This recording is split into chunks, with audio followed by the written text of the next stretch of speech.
10ರಲ್ಲಿ ಪ್ರತಿ 7 ಕೇಸು ಹೆಣ್ಣಿನ ಮೇಲೆ ದೌರ್ಜನ್ಯ ನಡೆಯುತ್ತೆ, 3 ಗಂಡಿನ ಮೇಲೆ ನಡೆಯುತ್ತೆ. ಒಂದು ಸಂಸಾರ ಅಂತ ಅಂದಾಗ ಒಂದು ಮಾತು ಬರುತ್ತೆ, ಹೋಗುತ್ತೆ, ಜಗಳ ಆಗುತ್ತೆ, 100% ಜಗಳ ಆಗುತ್ತೆ.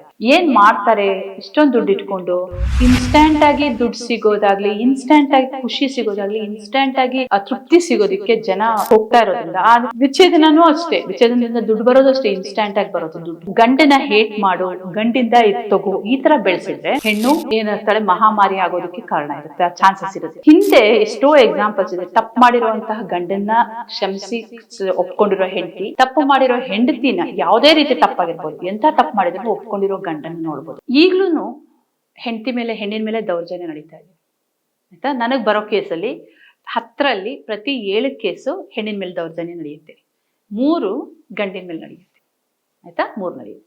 ಸೊ ಏನಕ್ಕೆ ಕಾರಣ ಇರ್ಬೋದು ಅಂದ್ರೆ, ನಾನಿಲ್ಲಿ ಯಾವಾಗ್ಲೂ ಏನ್ ಹೇಳೋದಂದ್ರೆ, ಹೆಣ್ಣು ತನಗೆ ಸಿಕ್ಕಿರುವಂತ ಸೌಲಭ್ಯನ, ಆಮೇಲೆ ಸ್ವಾತಂತ್ರ್ಯದ ಅರ್ಥನ ಡಿಫ್ರೆಂಟ್ ಆಗಿ ತಿಳ್ಕೊಂಡ್ಬಿಟ್ಟಿದ್ದಾರೆ. ಅಂದ್ರೆ ಒಂದು ಸಂಸಾರ ಅಂತ ಅಂದಾಗ ಒಂದು ಮಾತು ಬರುತ್ತೆ, ಹೋಗುತ್ತೆ, ಜಗಳ ಆಗುತ್ತೆ, 100% ಜಗಳ ಆಗುತ್ತೆ. ಅದನ್ನ ರಿವೆಂಜ್ ಆಗಿ ತಗೊಂಡಾಗ, ಅಂದ್ರೆ ಇಲ್ಲಿಗೆ ಏನ್ ಹೇಳ್ತೀನಿ ಅಂದ್ರೆ, ಈ ಅಪ್ಪ ಅಮ್ಮ ಇರ್ತಾರಲ್ಲ, ಹೆಣ್ಣಿನ ಅಪ್ಪ ಅಮ್ಮ ಆಗ್ಲಿ ಅಥವಾ ಗಂಡಿನ ಅಪ್ಪ ಅಮ್ಮ ಆಗ್ಲಿ, ಈ ಮಧ್ಯದಲ್ಲಿ ಬರ್ದಲ್ಲ ಇದ್ರೆ, ಇಬ್ಬರು ಸಪೋರ್ಟು ಇಲ್ಲ ಅಂದಾಗ ಅವರು ಸ್ವಲ್ಪ ಅಡ್ಜಸ್ಟ್ ಮಾಡ್ಕೊಂಡು ಹೋಗೋಣ ಪರವಾಗಿಲ್ಲ ಅಂತ. ಇಲ್ಲೇನಾಗಿದೆ ಅಂದ್ರೆ, ತುಂಬಾ ಗೊತ್ತಿರುತ್ತೆ ಅವ್ರಿಗೆ, ಏನೋ ಕಾನೂನು ಅದು ಇದು ಅಂತ. ಇನ್ನೂ ಒಂದ್ ಏನಂತ ಹೇಳಿದ್ರೆ, ಆ ಹೆಣ್ಣಿಗೆ ಚಿಕ್ಕಪ್ಪನೋ ಇನ್ಯಾರೋ ಒಬ್ಬ ಲಾಯರ್ ಇರ್ತಾನೆ, ಬ್ಯಾಕ್ಗ್ರೌಂಡ್ ಲಾಯರ್ ಇರ್ತಾರೆ. ಸೊ ಅವರು ಹಾಕೋಣ ನೋಡಿ ಎಷ್ಟು ಬರುತ್ತೆ ದುಡ್ಡು. ಇದೇ ನನಗೆ ಆಯ್ತು, ಒಬ್ಬರಿಗೆ ಗಂಡ ಹೆಂಡತಿ ಜಗಳ ಆಡಿದ್ರು ಅಂತ ಬಂದಾಗ, ನಾನು ಒಬ್ರು ಹೀಗೆ ಇನ್ನೊಬ್ರು ಲಾಯರ್ದು ಇದು ಕೊಟ್ಟಿದ್ದಾಗ ಬೇರೆಯವ್ರಿಗೆ, ಅವ್ರು ಹೇಳ್ತಾರೆ, ಆಯ್ತು ಒಂದಷ್ಟು ಕೊಡ್ಸೋಣ ಬಿಡಿ ದುಡ್ಡು, ಇದಕ್ಕೆ ಮಾಡಿಸ್ಬೇಡ, ಕಾಂಪನ್ಸೇಷನ್ ಏನಿದೆಯೋ ಅದು ಕೊಡ್ಸ್ಬಿಟ್ಟು ಇದು ಮಾಡೋಣ ಅಂತ ಹೇಳಿ ಮಾಡ್ತಾರೆ. ಅಂದ್ರೆ ಅವ್ರಿಗೂ ಅದರಲ್ಲಿ ಇಂಟ್ರೆಸ್ಟ್ ಇದೆ, ಲಾಯರ್ಗಳಿಗೆ ತುಂಬಾ ಇಂಟ್ರೆಸ್ಟ್ ಇದೆ ಅದರಲ್ಲಿ, ಅಲ್ಯೂಮಿನಿಯಂ ಮನಿನಲ್ಲಿ ಆಯ್ತಾ.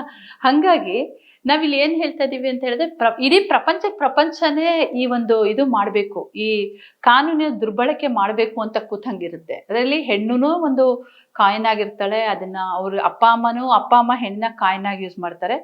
ಮತ್ತೆ ಇನ್ನೊಂದು ದುಡ್ಡು, ಯಾಕೆ ಈ ದುಡ್ಡಿನ ಮೇಲೆ ಇಷ್ಟೊಂದು ಆಸೆ ಅನ್ನೋದು ಬಂದಿದೆ ಅಂತ, ಮದುವೆ ಅನ್ನೋ ಸಂಬಂಧ ವ್ಯಾಮೋಹ, ದುಡ್ಡು ಏನ್ ಮಾಡ್ತಾರೆ ಇಷ್ಟೊಂದು ದುಡ್ಡು ಇಟ್ಕೊಂಡು.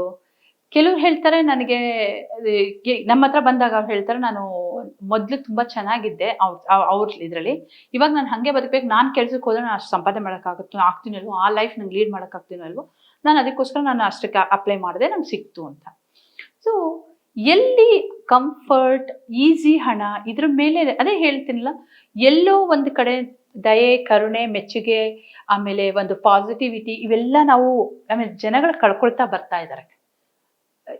ಇನ್ಸ್ಟಂಟ್ ಆಗಿ ದುಡ್ಡು ಸಿಗೋದಾಗ್ಲಿ, ಇನ್ಸ್ಟಂಟ್ ಆಗಿ ಖುಷಿ ಸಿಗೋದಾಗ್ಲಿ, ಇನ್ಸ್ಟಂಟ್ ಆಗಿ ತೃಪ್ತಿ ಸಿಗೋದಿಕ್ಕೆ ಜನ ಹೋಗ್ತಾ ಇರೋದ್ರಿಂದ ಆ ವಿಚ್ಛೇದನೂ ಅಷ್ಟೇ, ವಿಚ್ಛೇದನದಿಂದ ದುಡ್ಡು ಬರೋದು ಅಷ್ಟೇ, ಇನ್ಸ್ಟಂಟ್ ಆಗಿ ಬರೋದು ದುಡ್ಡು ಬರುತ್ತೆ, ಅಪ್ಲೈ ಮಾಡಿದ್ರೆ ದುಡ್ಡು ಬರುತ್ತೆ, ಮಾಡ್ತಾರೆ. ತುಂಬಾ ಕೆಲವರು ಇರ್ತಾರೆ ಹೆಣ್ಮಕ್ಳು, ನಮ್ಗೆ ಅದು ಬೇಡ ಅಂತ ಹೇಳ್ತಾರೆ, ಅದು ದೇ ಆರ್ ಗುಡ್. ನೀವು ಕೆಲಸ ಮಾಡ್ತಾ ಇದ್ರೆ ಯಾಕೆ ಹಣ ಬೇಕು ಅವ್ರದ್ದು ಅಂತ. ಕೆಲವು ಹೆಣ್ಮಕ್ಳು ನನಗೆ ಗೊತ್ತಿರೋ ಹಾಗೆ ಮದ್ವೆ ಮಾಡ್ಕೊಂಡು ಡೈವರ್ಸ್ ಕೊಟ್ಕೊಳ್ಳೋದು ಇದೇ ಒಂದು ದುಡ್ಡಿಗೋಸ್ಕರನೂ ಅಂತಾನು ಹೇಳ್ಬೋದು. ಕೆಲವರು, ನಾಟ್ ಎವ್ರಿ ಒನ್. ಇದು ಒಂದು ದುಡ್ಡು ಮಾಡೋದಕ್ಕೆ, ಯಾಕಂದ್ರೆ ಬೇಕಾದಷ್ಟು ಎಕ್ಸಾಂಪಲ್ಸ್ ಕೊಡಬಲ್ಲೆ, ನನ್ನ ಸುತ್ತಮುತ್ತ ನೋಡಿರೋ ಎಕ್ಸಾಂಪಲ್ಸ್. ಸೊ ಅವ್ರದ್ದು ಕೆಲವರು ಹೀಗೆ ಡೈವರ್ಸ್ ತಗೊಳ್ಳೋದು, ಮತ್ತೆ ಇನ್ನೊಂದು ಮದುವೆ ಆಗೋದು, ಈ ತರ ಎಲ್ಲ ಮಾಡ್ತಾ ಇರ್ತಾರೆ. ಇಲ್ಲಿ ನಾನೇನ್ ಹೇಳ್ಬೇಕಂದ್ರೆ, ಹೆಣ್ಣನ್ನ ನಾವು ಕರುಣೆ ಇದ್ದವಳು, ಕರುಣೆ ಇದ್ದವಳು, ಅವಳು ಒಳ್ಳೆಯವಳು. ಈಗ್ಲೂ ಅಷ್ಟೇ, ಲೇಡೀಸ್ ಅಂದ್ರೆ ಒಂದು ಸಾಫ್ಟ್ ಮೈಂಡ್ ಅಂತ ಹೇಳಿ ಎಲ್ರ ಮೈಂಡ್ ಅಲ್ಲೂ ಇದೆ. ನಾನಿಲ್ಲಿ ಏನ್ ಹೇಳ್ಬೇಕು ಅಂತ ಹೇಳಿದ್ರೆ, ಹೆಣ್ಣಿಗೂ ಒಬ್ಳು ಮನುಷ್ಯಳು. ಫಸ್ಟ್ ಆಫ್ ಆಲ್ ಅವಳಲ್ಲಿ ಅಪ್ಪ ಅಮ್ಮ ಈ ಎಲ್ಲ ಕ್ವಾಲಿಟೀಸ್ ತುಂಬಿ ಬೆಳೆಸಿದ್ರೆ ಮಾತ್ರ ಅವಳು ಒಬ್ಬ ಹೆಣ್ಣಾಗಿ ಬದುಕಕ್ಕೆ ಸಾಧ್ಯ.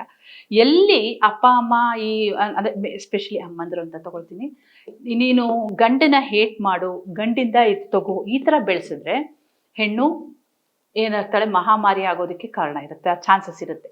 ಬಟ್ ಎಲ್ಲರೂ ಅಲ್ಲ, ಇಲ್ಲಿಗೆ ಅಪ್ಪ ಅಮ್ಮ ಕಾರಣ. ಬಟ್ ಎಗೈನ್ ಇಲ್ಲಿ ಏನಂತ ಹೇಳಿದ್ರೆ, ಗಂಡಿಗೂ ಅದೇನೆ, ಒಂದು ಅವನ ಅಪ್ಪ ಅಮ್ಮ ಹೆಂಡತಿನ ಕಂಟ್ರೋಲ್ ತಗೋ ಅಂತ ಹೇಳ್ಕೊಡ್ಬಾರ್ದು. ಇಲ್ಲಿ ಏನ್ ಮಾಡ್ತಾರೆ, ಹೆಣ್ಣಿಗೆ ಅವಳ ಅಪ್ಪ ಅಮ್ಮ ಗಂಡನ ಮನೆಯವ್ರನ್ನ ಕಂಟ್ರೋಲ್ ತಗೋ, ನಿಂಗೆ ಹೆಂಗ್ ಬೇಕೋ ಹಾಗಿಟ್ಕೋ ಅಂತ ಹೇಳ್ತಾರೆ. ಇಬ್ರು ತಪ್ಪಾಗಿ ಮಾತಾಡ್ತಾರೆ. ಈ ಕ್ಷಣಕ್ಕೂ ನನ್ನ ಎಕ್ಸಾಂಪಲ್ಸ್ ಕೊಡ್ತೀನಿ. ಇವಾಗ್ಲೂ ಅಪ್ಪ ಅಮ್ಮಂದ್ರು ಅಷ್ಟೇ, ಮನೆಗೆ ಹೋದ ತಕ್ಷಣ ನಿನ್ ಗಂಡನ ಹತ್ರ ಚೆನ್ನಾಗಿರೋ, ನಿಮ್ಮ ಅತ್ತೆಗೆ ಹಿಂಗ್ ಮಾಡು ಹಂಗ್ ಮಾಡು ಅಂತ ಹೇಳ್ಕೊಡೋ ಅಮ್ಮಂದ್ರು ಇದ್ದಾರೆ. ಅಮ್ಮಂದ್ರು ಎಸ್ಪೆಷಲಿ, ಎಗ್ಗೇನ ಅಮ್ಮಂದ್ರು ಹೇಳ್ತೀನಿ. ಆಮೇಲೆ ಗಂಡಿಗೆ ಮಗನಿಗೆ ಮೊನ್ನೆ ಯಾರೋ ಅಳ್ತಾ ಇದ್ರು ಮಗನ್ ಮದುವೆ ಆಗ್ತಾ ಇದೆ ಅಂತ. ನಾನು ಕೇಳಿದೆ ಯಾಕೆ ಅಂತ. ಇದು ನಮ್ಮ ಕಂಟ್ರೋಲ್ ಇಲ್ಲಿರೋಲ್ಲ, ನಮ್ಮ ಮಗ ಇನ್ನು ಮುಗ್ದೋಯ್ತು ಅದಕ್ಕೆ ಅಳ್ತಾ ಇದೀವಿ ಎಲ್ಲ ಅಂತ. ಇಷ್ಟೇನಾ ನೀವು ಈ ಮದುವೆ ಆದ್ರೆ ನಿಮ್ಮ ಜೊತೆ ಇರೋದಿಲ್ವಾ ಅಂತ. ಇರ್ತಾನೆ, ಎಲ್ಲ ಹೆಂಡತಿ ಮಾತೆ ಕೇಳ್ತಾನೆ ಅಂತ. ಇದನ್ನ ನೋಡಿದಾಗ ಇದು ಹೊರಟೋಗ್ಬಿಟ್ಟಿದೆ. ಅಂದ್ರೆ ಅಪನಂಬಿಕೆ, ಫಸ್ಟ್ ಆಫ್ ಆಲ್ ತುಂಬಾ ಅಪನಂಬಿಕೆ ಬಂದ್ಬಿಟ್ಟಿದೆ. ಪ್ರತಿಯೊಂದು ಹೆಂಡತಿನೂ ಗಂಡನ ಅಪನಂಬಿಕೆಯಾಗಿ ನೋಡ್ತಾಳೆ, ನಂಬಲ್ಲ. ಗಂಡು ಹೆಣ್ಣನ್ನ ನಂಬಲ್ಲ. ಈ ತರ ಆಗಿದೆ. ಇವೆಲ್ಲ ಇದ್ದಾಗ ಹೊಂದಾಣಿಕೆ ಎಲ್ಲಿಂದ ಬರುತ್ತೆ?